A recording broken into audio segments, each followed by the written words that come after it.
So I want to make a few things clear before we move on to other questions regarding the Signal chat.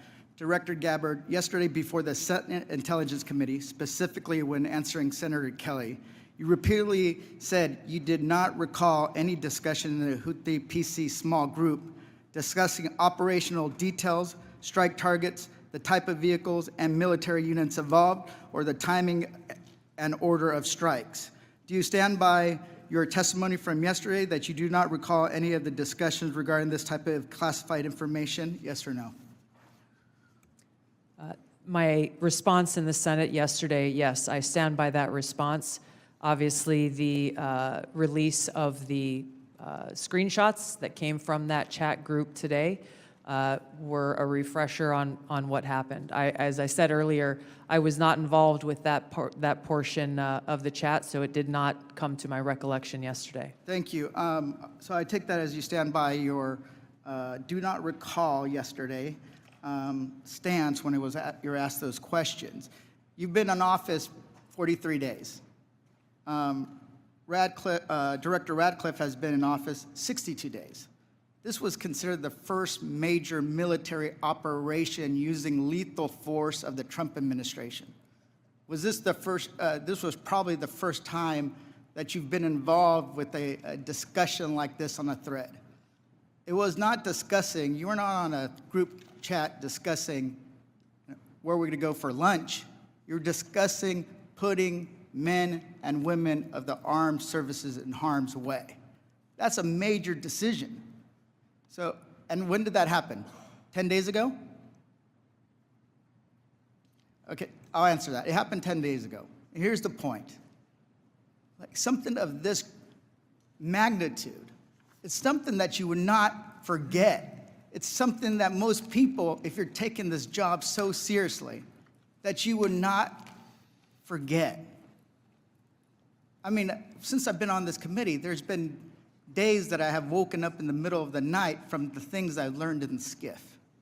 So deciding to use military force is something hard to imagine. So the do not recall doesn't pass the smell test. It makes it's unbelievable that was the case. So that's what the American people don't understand. And I know a lot of folks in this administration were saying that they're going to take on the establishment and drain the swamp, but you have become that swamp in a matter of days, not weeks or months, days. So one of the things we're going to look into is what actually occurred, because the American people deserve a full accounting. Additionally, the main person who was involved in this thread that a lot of people want to talk to is Secretary of Defense Hegseth. And a lot of questions were brought up regarding his drinking habits in his confirmation hearing. To your knowledge, do you know whether Pete Hegseth had been drinking before he leaked classified information? I don't have any knowledge of Secretary Hegseth's personal habits.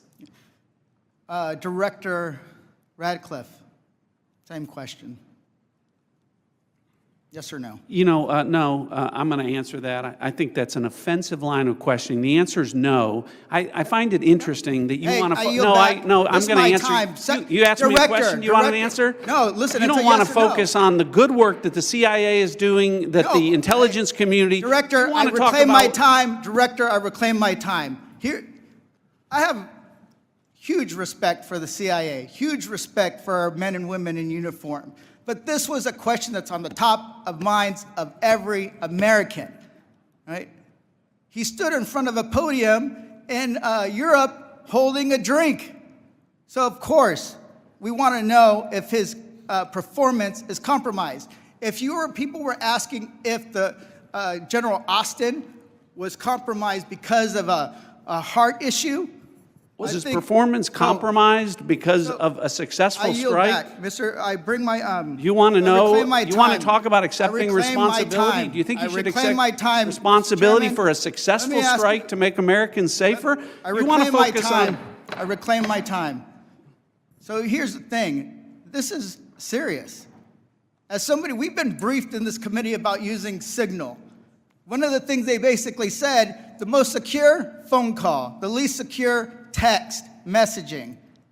And we know that your people are Russians, Chinese are on your phone. Gentleman's time's expired. If I may, Congressman, I'd just like to address Congressman Gomez's maligning of my reputation and not giving me the opportunity even to respond to his accusations. What occurred in that Signal chat was an update to National Security Cabinet members that was also issued around the same time as updates to our foreign partners and allies in the region. There were no sources, methods, locations, or names of targets that were included in that chat. The decision to conduct this operation had been made long before that conversation took place.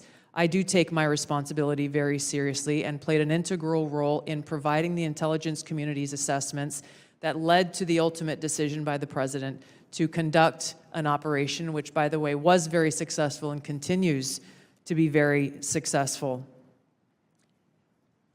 I was traveling at the time, and I was not playing a very specific role, as these chats reflect, in much of the conversation that took place there. Secretary Hegseth, in my experience, has continued to operate in the way that President Trump's confidence in him inspires, which is in the best interests of the American people and our war fighters and ensuring our national security. I think it's wrong to impugn him, especially at a point where he is not here to defend his own honor. Thank you, Congressman. I agree with your assessment.